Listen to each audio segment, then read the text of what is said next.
الأحداث ديال القصة ديال اليوم صدقوني النعاس طار ليا من عيني في الوقت اللي قريتها واللي سجلتها. الوقائع اللي طراو فيها خلات جلدي يتشوك بقوة الخوف والتشويق اللي في القصة. فاش كيقول لك دماغك تتحدى الجن وتبغي تبان قدام صحابك بلي انت واعر وما كتخاف من حتى شي حاجة، حتى كتستقل بحياتك وحياة والديك تفاها على علاها، كتعيش حياتك على شكل كابوس حقيقي اللي كتنوض فيه كل نهار وانت كتمنى امتى يسالي. قبل ما نبداوها عافاك ما تنساش دير ليا جيم اشتراك يوصلك كل جديد وفعل الجرس ونبداو على بركة الله. القصة كيعاودها لنا شاب اللي سميتو سعد كيقول انا هو الولد الصغير في الاسرة ديالي، عندي خوت كبر مني بفارق عمر الكبير، حتى كبروا خوتي وخواتاتي عاد كتبوا تزاديت انا. كنت انا هو الدصر والفشش ديال الدار، مالين الدار ما خليت حتى شي زبله ما درتهاش اليوم، لدرجه ان الوالده مسكينه ولات كتفادى تديني معاه عند الناس حيت كنت فيه علان باسل، كان طاير من المقله وديما داير المشاكل. غادي تبدا قصتي ملي كانت عندي 15 عام، زدت المراهقه على ديك التساره وديك الزعامه، كل شيء كيطلب ربي يلطف وصافي، ما كانش عندي شي حاجه سميتها اللوجيك في القاموس ديالي، فكرت في شي حاجه نديرها غادي نديرها. وهذا الشيء اللي وقع ليا فاش كنا في واحد العزا في العائله، جدي اللي مات. بلا ما نعاود لكم على داك الجو ديال الكنازات وداك الشيء، المهم هو انه تلاقيت مع ولاد العائله اللي في عمري، ولاد عمي ولاد عمتي وشي دراري اخرين، ريحه الشحمه في الشاقور، كنا مقاربين في العمر. ملي كنتلاقاو الله يحضر السلامه، كانوا الكبار ملاهين مع العزايه والناس والصداقه، حنا لقينا ما بغينا. وخا حزننا على جدي ولكن مع الصغر صافي دغيا كنتجاوزو، خصوصا ان جدي كان كبير بزاف في العمر وكان مده طويله هو مريض، يعني دغيا تقبلنا موتو الله يرحمه ويواليه برحمه الله. في النهار اللي دازت الصدقه ديال 3 ايام صافي الضياف مشاو، بقينا غير العائله بيناتنا، تجمعنا انا والدراري. كان ولاد عمي بجوج خوت، عصام عنده 16 سنه والاخر جمال عنده 14 سنه، وكان ولد عمي اخر عنده 15 سميتو ربيع، انا كبير عليه غير بشي شهور قلال. ولد عمتي امين عنده 16 عام. كنا بحال مشكلين عصابه حرفيا، الناس كيعزي وكيبكيو، حنا كنديروا لشي حد شي مقلب وكنبقاو مراقبين بعيد وكنموتوا بالضحك، خاصنا حتى خير. في الليله سيادي كلشي دخل الدار، بقينا حنا العصابه قدام الباب، حتى اللقطه اللي جبد ربيع كارطه من جيبو. شبان لكم في شي طرح الدراري؟ هاد اللعبه اللي كانت سبب باش ان حياتي كلها تقلبات وليت عايش الجحيم فوق الارض. القضيه فيها الحكيم، يعني اللي خسر ينفذ، اكيد كلشي وافق، بقينا كنلعبوا واللي خسر كنحكموا عليه. كنت ديما كنغلب، كنحكم عليهم شي احكام اللي محرجه وصعيبه. ربيع حكمت عليه يمشي يدق على الجيران ويطلب لهم شي حاجه، عصام حكمت عليه يخوي على راسو قرعه الماء، الاخر حكمت عليه يسرق الكلب الماكله ديالو ويجري بها. مهم تعديت عليهم بالاحكام لدرجه ولاو بغاو ينسحبوا كاع، حتى بديت كنقنع فيهم نزيدو غير طرح واحد، ويا ريت كون غير ما قنعتهمش، لانه داكشي اللي غادي يوقع من بعد غادي يندمني حياتي كلها. لعبنا داك الطرح ديال الحكيم، شكون اللي خسر هاد المره؟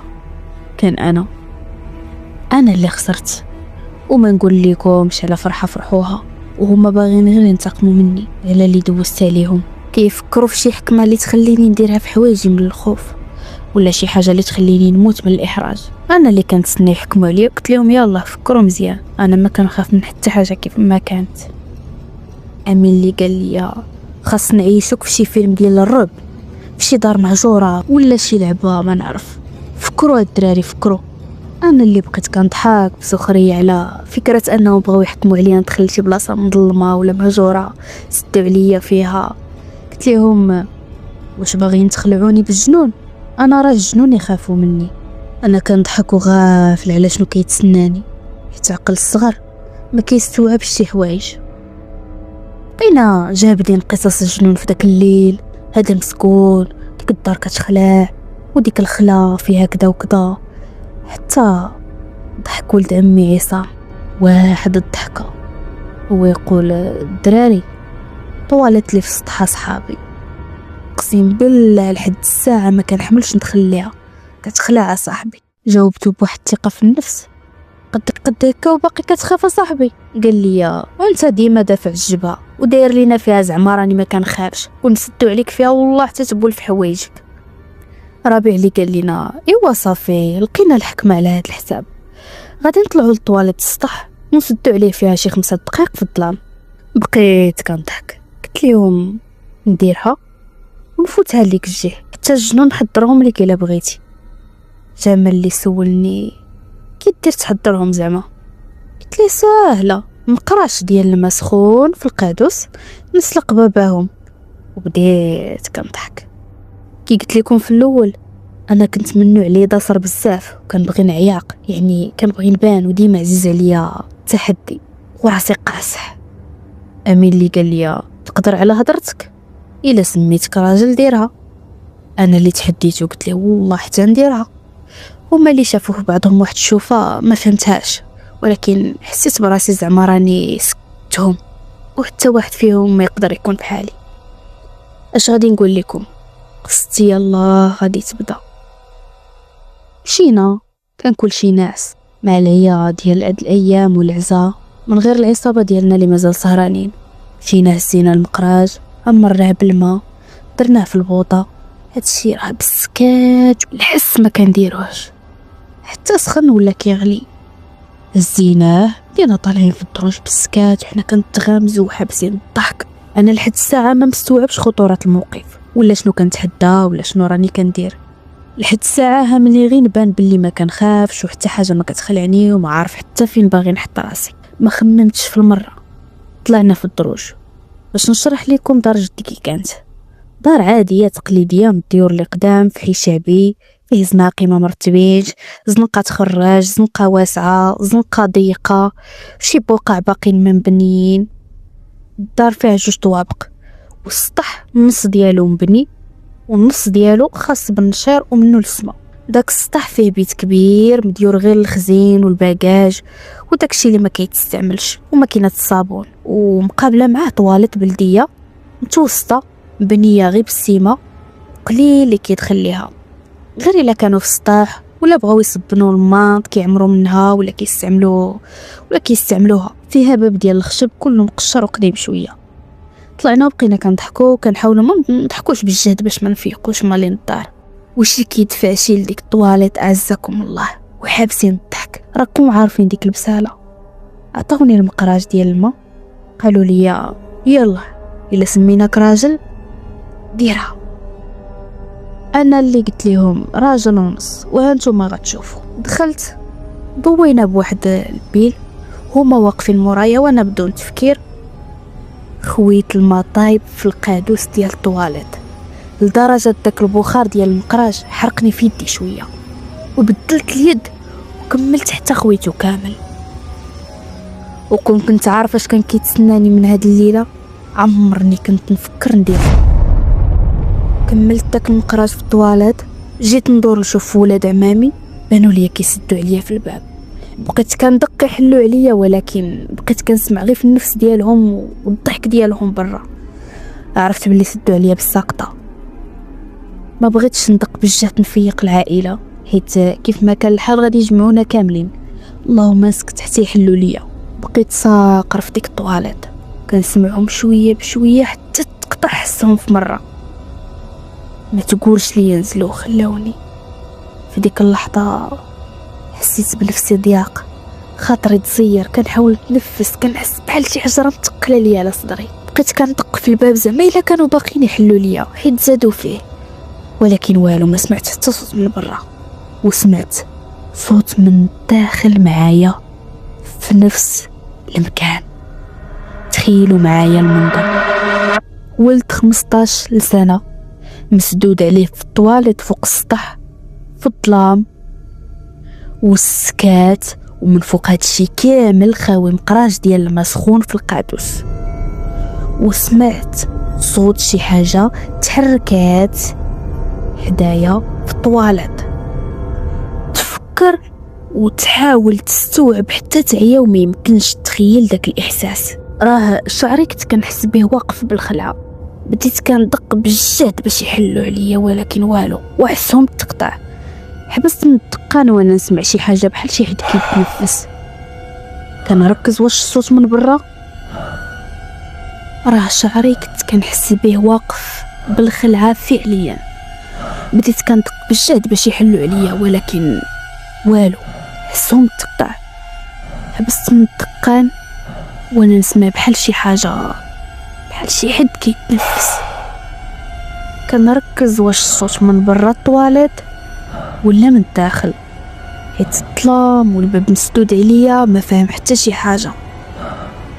الاحاسيس ديالي تجمدوا، بقيت مركز حتى سمعت صوت النفس حدايا، يعني داخل الطواليت. راه احساس ما نقدرش نوصفه لكم، اقسم بالله عقلي ما قدرش يستوعب. بقيت كنقول شكون بقى معايا هنا لداخل؟ واش ربيع؟ امين؟ سكت شويه وعاودت نطقت، واش عصام؟ هضر معايا صاحبي. بقيت كندور فيها وكنتلمس بيدي الحيوط والمحيط، وتاكدت انه انا بوحدي في الطواليت اللي اصلا كانت صغيره، فيها شي متر على متر ونص ولا 2 متر، ما كنتش عارف. اذا شنو الصوت اللي سمعت؟ شكون كان كيتنفس حدايا؟ رجعت كندق في الباب بالجهد، والو. كنعيط للدراري، بقى ليا غير البكا اللي مازال ما بكيت. شويه سكت حتى حسيت بشي حاجه دازت لي على رجلي. ما نكتبش عليكم الا قلت لكم ما تخلاتش، راه ركبني الرعب. اصلا انا عارف راسي مقفرها وخاوي المسخون، وزيد عليها ما عارفش واش هادو غادي يخلوني نبات هنا، وانا عارفهم يديروها ويفوتوها لهيه. عرفتوا داك اللعب الباسل اللي حتى واحد ما كيتقبلو وبعد المرات كيدير الهلاك؟ هو بالضبط اللي كاين فيا انا وهاد الدراري. يعني راه كنت داير في بالي 99% غادي ينزلوا ويخلوني هنا بوحدي. بمجرد ما حسيت بشي حاجه ماشي هي هذيك، بقيت كنغوت ربي اللي خلقني وكنضرب الباب وكنعيط للدار يفيقوا يعتقوني. يضربوني يعاقبوني ما بقى كيهمني والو، غير نخرج من هنايا. شويه كنغوت حتى حسيت بشي حاجه عاود دازت لي على رجلي، وهاد المره سمعت صوت بحال شي حاجه تقرقبات حدايا. ما نكذبش عليكم، راه قلبي مشى يسكت. بكيت، غوت، بغيت نقرا القران، تلف ليا. انت خاوي المسخون في الطواليت وغادي تقرا فيها القران؟ راه عقلي كنحس به ما بقى قادر يفكر في حتى شي حاجه اخرى من غير خاصني نخرج وصافي. قلبي غادي يسكت بالخلعه، وغير الجو ديال الظلام راه يقتلك. عاد انا كنحس براسي ماشي بوحدي في الطواليت، وانا كنت متاكد انه انا ماشي بوحدي. في لحظه حسيت بشي تقل دفعني من اللور، كانه شي حاجه ثقيله وسخونه بزاف تحطت على ظهري بالجهد.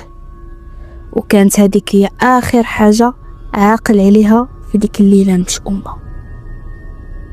صباح جديد، كنفيق كنلقى راسي مجبد في الصالون، الوالده حدا راسي، العائله شي كيهضر شي خارج، كل واحد فاش مشغول. استوعبت الاغلبيه كيقول راه غير سخفت بالخلعه، كلشي طلقات سراح، كيتسناوني غير نفيق ماشي عاقبوني. الدراري ديجا قضاو معاهم الغرض، اللي كلا العصا كلاها واللي صيفطوه للدار راه صيفطوه. كنت حال عيني كندور عيني عليهم وكنشوف، ما شافونيش باللي فقت.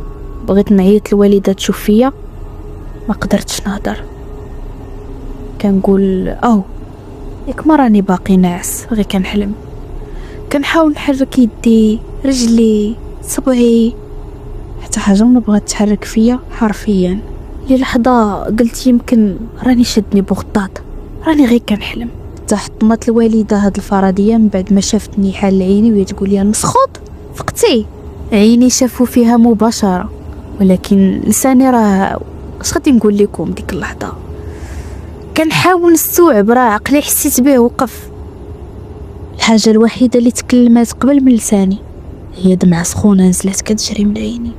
امي حركتني، حيدت لي الغطا. يلا نوض تقعد، اليوم تاكل اكبر قتله من عند باك.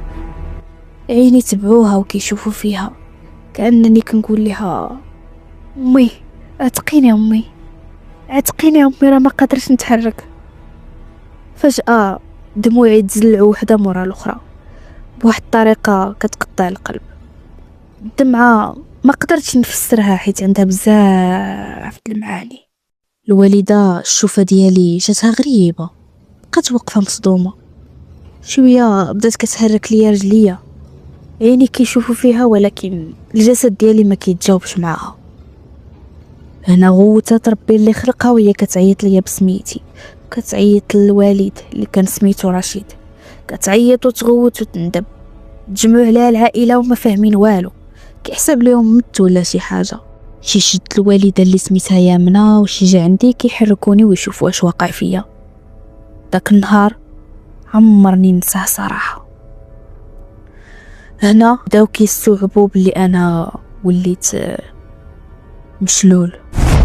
تخيلوا راه في الاول شي وحدين من العائله كاع ما تيقوا، كيحسب ليهم كنمثل باش نفلت من العقاب، ولكن يا ريت تكون غير كنت كنمثل فعلا. كيقولوا لي نوض راه شي نهار غادي تقتل امك، واش ما كتحشمش؟ دقائق هما يتصدموا كاملين من بعد ما تاكدوا انني فعلا مشلول وما قادرش نتحرك. دخل الوالد دغيا شدوه وقالوا لي اش واقع. الوالد طلع ليه السكر وسخف. خويا الكبير اللي سميتو عبد الله هزني في ظهره، خواتاتي تبتوني على ظهره بليزار باش ما نطيحش. تخيلوا معايا لهاد الدرجه، البارح كنت في حال واليوم في حال، وسبحان مبدل الاحوال. نسرعوا الاحداث، داز اسبوع وانا على نفس الحال مشلول، ومن فوق انني مشلول كنعيش اللويل، كنعيش الجحيم. في الليل في نفس الوقت اللي طلعت فيه المرحاض اعزكم الله، كنحس بشي حد فوق صدري كيكوي فيا بالجمر. هادشي كامل وما قادر نعاود، ما قادر نفش غير خاطري نقول لهم مالي، ما قادر ندير والو، كنعيش كل شي بوحدي. كل صباح كتفيق يامنا كتلقى دموعي على خدي بواحد النظره اللي كتفهم باللي راني كنتعذب، كتشد لي يدي وكتبقى تبكي معايا. الوالد ديالي رشيد مع الاسف السكر طلع ليه بزاف في هاد المده الاخرى، وتقاس ليه الشوف واحد العين مشات ليه التعمى منها فخطا. خواتاتي تقهروا عليا وتقهروا على حال والدينا. خويا الكبير كيهزني ويحطني ويبدل ليا. اش غادي نقول لكم، راه لا اله الا الله، حياتنا كلها تقلبات. واحد النهار قرر عمي يدير واحد الخطوه، وجا دق في الدار، حل لي خويا الباب، وكان معاه واحد السيد اللي لابس جلابه عنده لحيه طويله دير الكحل في عينيه. عمي اللي سميتو نور الدين قال عبد الله ولدي كاين باك؟ عبد الله جاوب ايه كاين. نور الدين قال لخويا وهو كيضرب على كتافو، انا جبت ولدي هاد السيد، ما تعرف يجيب ربي على يدو الشفاء لسعد. عبد الله بحال لا فهم، حيت طبعا ماشي مكلخ، زائد انهم كانوا شاكين في القضيه ديال الشلال من المس ولا من الجن ولا ماشي طبيعيه ابدا، بحكم راه داروا ليا كاع تحاليل سكانير، اي حاجه طبيه داروها، ما لقاو عندي حتى شي حاجه، حتى شي مشكل. غير حتى واحد ما تاخذ خطوه انه يستعن مساعده راقي ولا معالج روحاني حتى فكر فيها عمي نور الدين. دخل عبد الله الضياف، وبمجرد ما دخلوا حسيت بروحي بغات تخرج، عيني ولاو حمرين، حسيت بواحد الحراره اللي ما قدرتش نستحملها ابدا. السيد كي شافني ردد لا حول ولا قوه الا بالله، لا حول ولا قوه الا بالله، وبقى كيرددها ويعاود.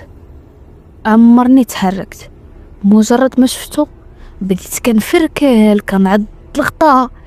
هادشي لا ارادي، فقدت السيطره على راسي، كانه راه العقل ديالي والتفكير ديالي، ولكن الجسد ما بقاش ديالي. الراقي مباشره جبد الماء المرقي مسح ليا به، خوتي متبتيني ليه بزز، بقى كيقرا ما عقلتش المده بالضبط، ولكن راه جا الصباح ما مشى حتى ظلام الحال. فاش مشى الراقي كنت ناعس، حتى حتى فجأة كنحس بشي حاجة كتحرك فوقي. كنحاول نحرك لساني ولكن الكلمات ما كيخرجوش. فجأة داكشي بدا كيقرب ليا لوجهي، وريحة خانزة لا تحتمل، بحال الريحة ديال شي قادوس ولا واد الحار حاشاكم. كنزل عيني نشوف اش طالع معايا، كنلقاها يا خوتي طوبة مزغبة، عينيها كبار باينين بحال ديال شي حد كيشوف فيا مباشرة، ماشي الشوفة ديال حيوان، كأنها كتهضر معايا بعينيها حرفيا. اولا تخلعت من منظرها، وزائد ريحتها اللي ما تقدرش تستحملها. قربت لنيفي وعضتني فيه، واحد الريحة تقيت على راسي وانا ناعس. تقجيت، كنكح وكنتقج وكنرد العذاب الجسدي والعذاب النفسي. نقزات وعضتني في يدي، كتسارع عليا بالعضان حتى شالت الوالدة الضوية تلقاها فوق مني ولقاتني في ديك الحالة. تقجيت غير ربي ما نموت. غوطة ربي اللي خلقها. طوبة نقزات وتخشت تحت الطابلة. جات الوالدة قلباتني على جنبي وهي كتضربني للقرفادة. عاد قدرت نتنفس. كيدخل خويا كتقول لي هي منا عبد الله طوبة تحت الطبلة. جاب عبد الله العصا، قلب تحت الطبلة والو، قلب الصالون والو، تحت السدادر المراح الدار كلها تقلبات والو. كيقلبوني كيلقاوها ماشي عضاتني، راه هلكاتني قدداتني. شي بلايص طيرات ليا منهم الجلد واللحم. هنا امي من انهارت كليا بالبكا. خواتاتي كيصبروها وكيداويوني ودموعهم ما بغاوش يحبسوا. انا بسبب غلطه عشت وعيشت عائلتي في العذاب. كانوا كلهم متاكدين ان داكشي اللي طرا ليا بسبب الرقيه وان الجن انتقم مني مسيف في ديك الطوبه.